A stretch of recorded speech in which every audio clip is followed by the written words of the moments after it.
প্রতি বছর জানুয়ারি মাস ঘনিয়ে আসলে আমরা আমাদের সন্তানদের ভর্তির জন্য দৌড়াদৌড়ি করি, উপযুক্ত প্রতিষ্ঠান আমরা খুঁজে বেড়াই। উদ্দেশ্য আমাদের সন্তানের উন্নত ক্যারিয়ার যেন সে গড়ে তুলতে পারে, সন্তানের ভবিষ্যৎ যেন উজ্জ্বল হয়, সে যেন সুশিক্ষিত হয়। বছরের শুরুতে বিশেষ করে সন্তানদের ভর্তি নিয়ে যখন আমরা অনেক অভিভাবকরাই দৌড়ঝাঁপ শুরু করেছি, প্ল্যান পরিকল্পনা করছি, এই সময়টাতে আমি আপনাদের কাছে উদাত্ত আহ্বান করতে চাই, শুরুতে আপনার সন্তান থেকে আপনি কি আশা করেন সে বিষয়টিকে ঠিক করে নেন। আপনি কি সন্তানকে শুধুমাত্র একটা টাকা পয়সার মেশিন হিসাবে দেখতে চান, নাকি একজন মানুষ হিসাবে দেখতে চান? এই সিদ্ধান্তটা আপনাকে আগে নিতে হবে। আপনি যদি মনে করেন যে আমার সন্তান সে ভালো ক্যারিয়ার গড়বে, এখানে ক্যারিয়ার বলতে সামাজিক একটা অবস্থান হবে আর অনেক টাকা পয়সা কামাবো, যেটা আমার সুখ স্বাচ্ছন্দ্যের কারণ হবে, যেটা আমার সমাজে ভাবমূর্তি উজ্জ্বল করার কারণ হবে, এরকম কিছু আমি চাই, তাহলে তার রুট একটা। আর যদি বলেন যে না, আমার সন্তানটা মানুষ হোক, অমানুষ না হোক, ভালো মানুষ হোক, খারাপ মানুষ না হোক, এটা আমার প্রধান টার্গেট। এর পাশাপাশি সে ভালো ক্যারিয়ার গড়ে তুলুক, ভালো ডাক্তার ইঞ্জিনিয়ার হোক, ভালো আলেম হোক, ভালো প্রতিষ্ঠিত মানুষ হোক, সেটা আমি চাই, তাহলে তার রুট আরেকটা। আমি একটি কথা প্রায় বলার চেষ্টা করি যে আমাদের এই সমাজে বেশিরভাগ বাবা মা চায় আমার সন্তান থাকুক দুধে ভাতে, বাস, ফুল স্টপ, দাড়ি, আর কিছু চাওয়া নেই। চাওয়াই এটা যে আমার সন্তান কিসে থাকুক? দুধে ভাতে থাকুক। সন্তান দুধে ভাতে থাকুক, এই চাওয়াটা দোষের না ভাই। আপনার সন্তানের দুধে ভাতে থাকার চাওয়া আপনার মধ্যে থাকুক, কিন্তু তার পাশাপাশি এটাও থাকুক, বরং এটাকে আপনি অগ্রাধিকার দিয়ে ভাবুন যে আমার সন্তান যেন মানুষ হয়ে বেঁচে থাকে।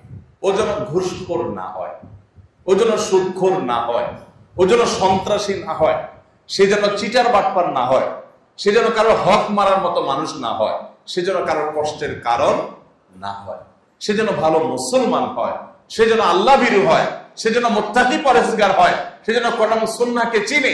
এইটা থাকুক, পাশাপাশি সে তার ভালো ক্যারিয়ার গড়ে তুলুক, সে ভালো ডাক্তার ইঞ্জিনিয়ার হোক। এই চাওয়াটা দোষের নয়। ভাইরা আমার, সন্তানের শুধু দুধভাতের চিন্তা যারা করেন, হয়তো সন্তান দুধভাত পেয়েও যায়, হয়তো ভালো লাইফ, লাক্সারিয়াস লাইফ সে পেয়েও যায়, কিন্তু ভালো মানুষ না হওয়ার ফলে সন্তানের ওই সুখময় স্বাচ্ছন্দ্যময় জীবন, তার ওই উন্নত ক্যারিয়ার বাবা মাকে আনন্দ দেয় না। বহু সন্তান আছে, অনেক প্রতিষ্ঠিত হয়েছে, অনেক ভালো জায়গায় গিয়েছে, অনেক বড় চেয়ারে বসেছে, অনেক টাকা পয়সা কামাচ্ছে, অনেক প্রতিষ্ঠিত মানুষ হয়েছে, কিন্তু বাবা মার চক্ষু শীতল হচ্ছে না, নয়ন জোড়াচ্ছে না সে সন্তানকে দিয়ে। কারণ সন্তান অমানুষ, সন্তান বাবা মার প্রতি দায়িত্বশীল না, ভাই বোনের প্রতি দায়িত্বশীল না, সন্তানের ভিতরে তাকওয়ার ঘাটতি আছে, সন্তানের মধ্যে ঈমান আমলের ঘাটতি আছে। এই সন্তান বাবা মার চক্ষু জোড়ানো, নয়ন জোড়ানো, চক্ষু শীতলকারী সন্তান হতে পারেনি। তাহলে সন্তান শুধু দুধে ভাতে থাকলে, সন্তান শুধু ভালো জায়গায় চলে গেলেই সেটা আপনার শান্তি, আপনার সুখ, আপনার প্রশান্তির কারণ হবে না। সন্তান ভালো মানুষ হয়, পাশাপাশি তার যদি প্রতিষ্ঠিত সে হয় তখন। ভাইরা আমার, এই জন্য সন্তানের ক্যারিয়ার নিয়ে আমরা যারা ভাবছি, তার শিক্ষা জীবন নিয়ে যারা পরিকল্পনা করছি, সে সমস্ত অভিভাবকদেরকে আমি বিনয়ের সাথে আহ্বান করতে চাই, আমরা আমাদের উদ্দেশ্যটা আগে ঠিক করি। আমরা আমাদের সন্তানের ভালো মানুষ হওয়াটাকে সবকিছুর উপর অগ্রাধিকার দেব, ভালো মুসলমান হওয়ার দিকটাকে অগ্রাধিকার দিব, পাশাপাশি তার ক্যারিয়ার, তার অন্যান্য বিষয়গুলোকে ভাববো। এই যদি হয় আমাদের টার্গেট, তাহলে এবার প্রতিষ্ঠান নির্বাচন করা, শিক্ষক নির্বাচন করা, শিক্ষার রুট নির্বাচন করা, এগুলো আমাদের জন্য অনেকখানি সহজ হয়ে যাবে। আপনি আপনার সন্তানকে সেক্ষেত্রে সেই প্রতিষ্ঠানে ভর্তি করবেন যেখানে ভর্তি করলে আপনার সন্তানের নীতি নৈতিক দিকটা সংরক্ষিত থাকবে, আপনার সন্তান ফাসেক হয়ে যাবে না, মুত্তাকি থাকবে। সেই প্রতিষ্ঠানে আপনি ভর্তি করাবেন যে প্রতিষ্ঠানে ভর্তি করালে আপনার সন্তান ঈমান আমল হেফাজতে থাকবে, নষ্ট হবে না। আপনার পড়ালেখা একটু ভালো মন্দ হলো কি হলো না, তার চেয়ে গুরুত্বপূর্ণ বিষয় হলো যে আমার সন্তানের ঈমান আমলটা সেফ থাকলো কি থাকলো না। দেখুন, আমরা পৃথিবীতে চিরকাল থাকবো না, একসময় চলে যাব। এই সন্তানরা, এই ভবিষ্যৎ প্রজন্মরা, তারাই আমাদের চিন্তাধারা, আমাদের ঈমান আমলকে ধারণ করবে, লালন করবে। সন্তানকে যদি আল্লাহর সাথে পরিচিত করেন, সন্তান যদি কোরআনের সাথে পরিচিত হয়, সে যদি ভালো মুসলমান হয়, তো আপনি এটা নিশ্চিত ধরে রাখতে পারেন, এই সন্তান কখনো আপনার কষ্টের কারণ হবে না ইনশাআল্লাহ। আর যদি সন্তানকে আপনি আল্লাহমুখী না বানাতে পারেন, মুত্তাকি না বানাতে পারেন, তাহলে এই সন্তান আপনার দুঃখের কারণ হতে পারে, জোরালো সম্ভাবনা আছে। ভাইরা আমার, আমাদের সন্তানদের ব্রেইন গুলোকে ধোলাই করবার জন্য, মগজ ধোলাই করবার জন্য পশ্চিমারা তাদের মতো করে শিক্ষা কারিকুলাম আমাদের এখানে পুশ করার চেষ্টা করে। আমি এর আগে বলেছিলাম, শিক্ষা মন্ত্রণালয়ে বেশ কয়েকবার আমাকে যেতে হয়েছে, পাঠ্যপুস্তক নিয়ে, শিক্ষা কারিকুলাম নিয়ে, নানা বিষয়ে, সংশ্লিষ্ট বিষয়ে কর্তৃপক্ষের সাথে একাধিকবার বৈঠকের জন্য যেতে হয়েছে।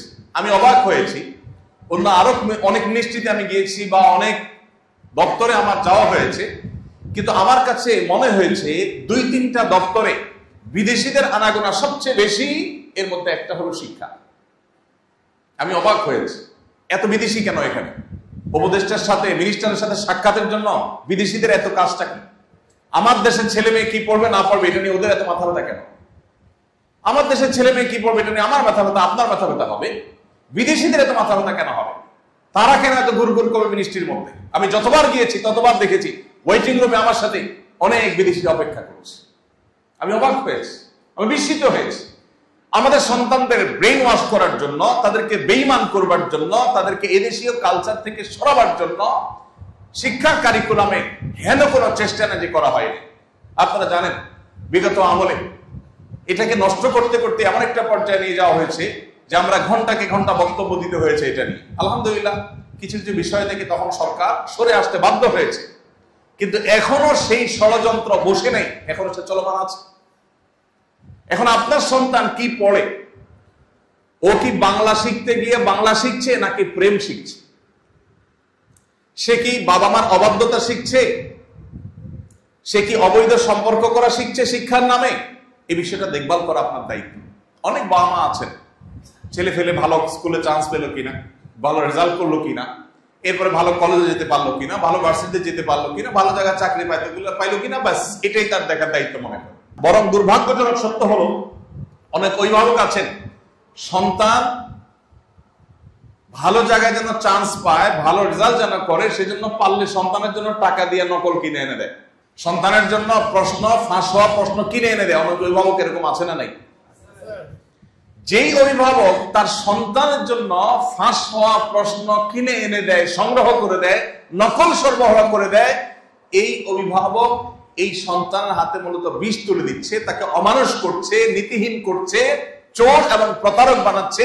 এই ছেলে রাষ্ট্রের কোন দায়িত্বে যখন যাবে, সে একজন চোর, ঘুষখোর, টিন চোর, গম চোর এবং ডাকাতের ভূমিকা অবতীর্ণ হবে।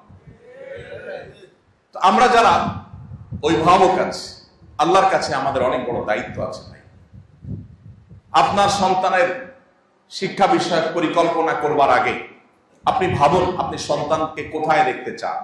অন্য সবার সন্তানরা চকচকে গাড়ি বাড়ি এগুলো স্বপ্ন দেখে, আপনি আপনার সন্তানটা ভালো মানুষ কিনা, মা বাবার কথা শুনে কিনা, সৎ কিনা, আল্লাহ ভীরু কিনা, আল্লাহকে ভয় করে চলে কিনা, হালাল হারাম মেনটেন করে চলে কিনা, আপনি সেটাকে দেখবেন। যদি এই জায়গাটাতে আপনি ফোকাস করতে পারেন, মনোযোগ দিতে পারেন, আর সন্তানের আদর্শটাকে আপনি হেফাজত করতে পারেন, তাহলে আপনি একজন সার্থক অভিভাবক। এই দেশকে এগিয়ে নেওয়ার পেছনে আপনার ভূমিকা সবচাইতে বেশি। আমাদের এদেশে এখন শিক্ষিত জনগোষ্ঠী গড়ে তোলার চাইতে সৎ জনগোষ্ঠী গড়ে তোলার কোন অংশেই গুরুত্ব কম নয়। কারণ এদেশে বহু শিক্ষিত মানুষ আছে, এত পরিমাণ চোর, এত পরিমাণ বাটপার, এত পরিমাণ দুর্নীতিবাজ, এত পরিমাণ ঘুষখোর, এত পরিমাণ সুদখোর, যে এই দেশটা আজ আকাশে থাকার কথা সেটা আজ পাতালে। আমি 10 বছর মধ্যপ্রাচ্যে ছিলাম। আমি পৃথিবীর অন্যান্য দেশীদের সাথে আমার প্রবাসী বাংলাদেশি ভাইদেরকে কম্পেয়ার করার চেষ্টা করতাম। আপনি এখনো যদি মধ্যপ্রাচ্যে যান, সৌদি আরবে যান, বিভিন্ন দেশে যান, আপনি অবাক হবেন। অন্য অনেক দেশের মানুষের চাইতে এদেশের মানুষ বিদেশে গিয়ে অনেক বেশি পরিশ্রম করে। নিজের 8 ঘন্টা ডিউটি শেষ করার পরে রাস্তায় অনেকে আছেন যে তারা কার্টুন পোড়াচ্ছেন, আপনার বিভিন্ন সফট ড্রিঙ্কস এর যে ক্যান সেগুলো কুড়াচ্ছেন, কারণ সেগুলোকে ধরে বিক্রি করে দেশে একটু পাঠাবেন।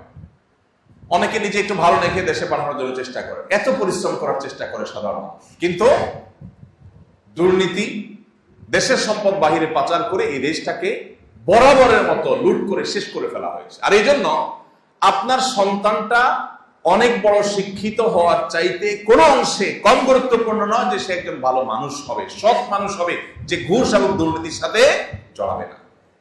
এই দেশে যত শিক্ষিত প্রজন্ম গড়ে উঠেছে, এদেশে যত শিক্ষিত মানুষ তৈরি হয়েছে, সেই তুলনায় ততটা সৎ মানুষ গড়ে উঠে নাই। আর এই জন্য অভিভাবক হিসাবে আমাদের দায়িত্ব, কর্তব্য হলো যে আমার সন্তান থেকে আমি এক্সপেক্ট করি কি, আশা করি কি, সেই জায়গাটা আগে ঠিক করা। আমার সন্তানকে জীবনের শুরুতে বলে দেওয়া, বাবা সততার সাথে পরীক্ষা দিবা, নকল করবে না, কারোরটা দেখে লিখবে না, অসৎ উপায় অবলম্বন করবে না। এতে যদি তোমার রেজাল্ট খারাপও হয়, আমরা তোমাকে অ্যাপ্রিসিয়েট করব, আমাদের কোনো দুঃখ থাকবে না। কিন্তু কয়জন আছে সেরকম অভিভাবক হয়? অভিভাবকের কথা হলো তোমার পাস করতে হবে, ভালো রেজাল্ট করতে হবে। সেটা কিন্তু চুরিদারি করে করছো, নকল করে করছো, এটা আমার দেখার দরকার নেই। অভিভাবকের যখন এই মেন্টালিটি হয়, তো সেই ছেলে যখন বড় হয়, সেই মেয়ে যখন বড় হয়, এই ঘুষখোর হয়, এই সুদখোর হয়, এই চোর বাটপার হয়, এই দুর্নীতিবাজ হয়, এই দেশকে ধ্বংস করে। এই জন্য আমাদের জীবনের লক্ষ্য, বিশেষ করে সন্তানদের কাছে আমাদের যে এক্সপেকটেশন, এটাকে ঠিক করা দরকার। আমি প্রায় বলি, আমার ছেলে মেয়েদেরকে আমাদের সবসময় বলা আছে, ভালো ফলাফল চাই, তবে সদ উপায়ে হলে আলহামদুলিল্লাহ, না হলে কোনো দুঃখ নেই। আপনার সন্তান সৎ এবং ভালো মানুষ থাকতে পেরেছে, এটাই তার জীবনের সবচেয়ে বড় সাফল্য। এই জিনিসটা যত তাড়াতাড়ি আমরা বুঝতে পারবো, তত তাড়াতাড়ি আমাদের কল্যাণ হবে। আমাদের মুশকিল হলো জগতের চাকচিক্যগুলো আমাদেরকে প্রভাবিত করে। অমুকের ছেলে এটা করেছে, আমার ছেলে কি করেছে, অমুকের ছেলে তমুকটা করেছে, আমার ছেলে কি করেছে। এভাবে আমরা আমাদের সন্তানদেরকে জাগতিক বিষয়গুলোতে কম্পেয়ার করি, তাদের নীতি এবং আদর্শটা সেভাবে আমরা শিখাই না। এই জন্য শিক্ষাবর্ষের শুরুতে সন্তানের জন্য সেরকম প্রতিষ্ঠান, সেরকম শিক্ষা, সেরকম শিক্ষক, সেরকম পরিবেশ আপনি নিশ্চিত করুন যেখানে সন্তানের নীতি, আদর্শ, মোরালিটি, নৈতিকতা ঠিক থাকবে। এরপর বাকি যা হবে না। আল্লাহ তাআলা আমাদের সবাইকে আমাদের সন্তানের সেই উজ্জ্বল ভবিষ্যৎ গড়ে তোলবার সূচনা এখন থেকে করার তৌফিক দান করুন। আমাদের সন্তানদের ঈমান, আমল, সততা, নীতি, নৈতিকতা, আদর্শ এগুলো যেন সুরক্ষিত থাকে, সেজন্য নিজেদের ভালো মানুষ হওয়ার পাশাপাশি তাদেরকে নিয়ে বসতে হবে, আলাপ আলোচনা করতে হবে, ঘরোয়া বৈঠক হইতে হবে। পরিবারগুলোতে এখন ঘরোয়া বৈঠক নাই, শুধুমাত্র টেলিভিশন রুমে সবাই বসে ভূতের মতো টেলিভিশনের দিকে চেয়ে থাকে। সন্তানদের নিয়ে বসে আলাপ আলোচনা হয় না যে বাবা কি হওয়া দরকার, বলো বড় শিক্ষিত হওয়াটা গুরুত্বপূর্ণ না ভালো মানুষ হওয়াটা গুরুত্বপূর্ণ। মনুষ্যত্ব ঠিক রেখে কিভাবে তোমার ক্যারিয়ার করতে পারো, আসলে সে প্ল্যান পরিকল্পনা করি।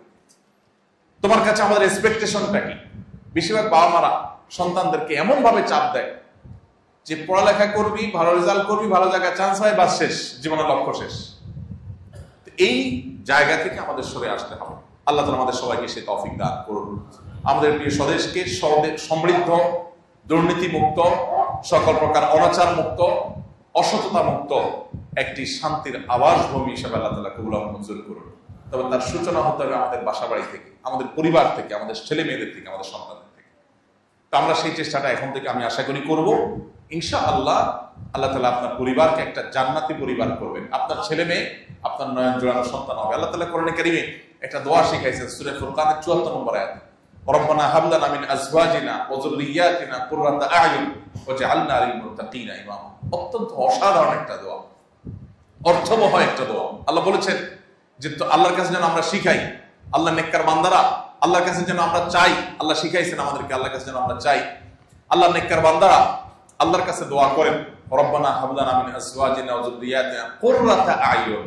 আল্লাহ আমাদের পরিবারের সদস্যদেরকে, স্বামীরা স্ত্রীদের কথা, স্ত্রীরা স্বামীদের কথা মিট করবে, তাদেরকে এবং আমাদের সন্তান সন্ততিকে নয়ন জোড়ানো, চক্ষু শীতলকারী সন্তান হিসাবে আপনি কবুল করুন। এটা হলো দোয়া। চক্ষু শীতলকারী সন্তান মানে কি? ব্যাপক অর্থবোধক দোয়া। আপনার সন্তানটা দেখতে অনেক সুন্দর, হৃষ্টপুষ্ট হয়েছে, ভিতরে অনেক বড় দুরারোগ্য ব্যাধি আছে, আপনার কখনো ভালো লাগবে না। আবার সন্তানটা সুস্থ সবল আছে, দেখতে সুন্দর সুন্দর, কিন্তু সন্তানটা অমানুষ, বাপ মা চিনে না, তাও আপনার ভালো লাগবে না।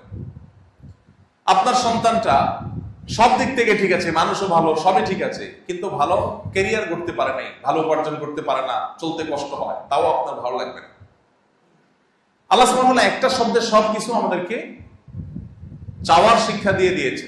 হে আল্লাহ, আমাদের সন্তান যেন হয় আমাদের নয়ন জোড়ানোর মতো সন্তান, যে সন্তানকে দেখলে আমাদের অন্তর শীতল হবে, চক্ষু জুড়িয়ে যাবে, অর্থাৎ তার সব দিক থেকে পারফেক্ট সে থাকবে।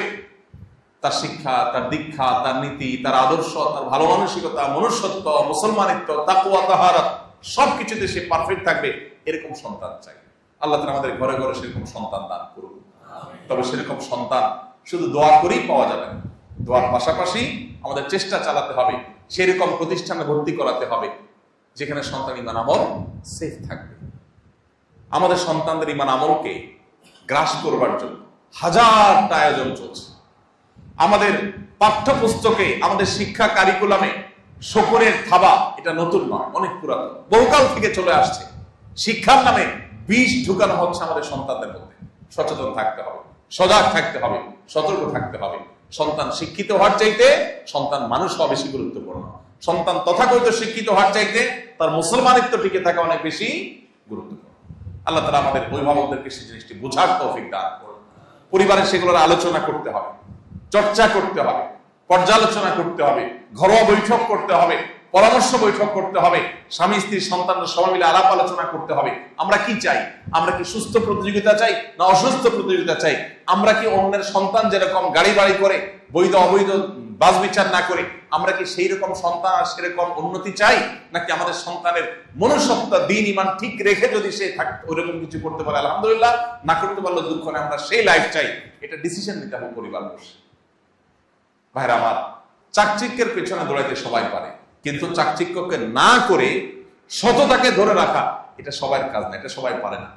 আমাদের প্রিয় স্বদেশকে এগিয়ে নিতে হলে আমাদের সন্তানদেরকে নিয়ে এখন থেকে ভাবতে হবে। একটা ভালো প্রজন্ম গড়ে তুলতে হবে, যে প্রজন্ম সৎ, নিষ্ঠাবান, আল্লাহভীরু, মুত্তাকি, পরহেজগার, যারা ঘুষখোর না, দুর্নীতিবাজ হবে না, নীতি আদর্শকে কখনো বিক্রি করবে না, বিকিয়ে দিবে না। সেরকম একটি প্রজন্ম গড়ে তুলতে না পারলে কখনো এই দেশের চেহারা পরিবর্তন করা সম্ভব হবে না। কোনো সংস্কার করে লাভ হবে না। সংস্কার করে কি হবে? এই সংস্কারকে ইমপ্লিমেন্ট যারা করবে, এটাকে বাস্তবায়ন যারা করবে, তারা যদি সৎ না হয়, আল্লাহভীরু না হয়, কোনোদিনই এই সংস্কার কাজে আসবে। আল্লাহ তাআলা আমাদের সবাইকে বছরের শুরুতে সেরকম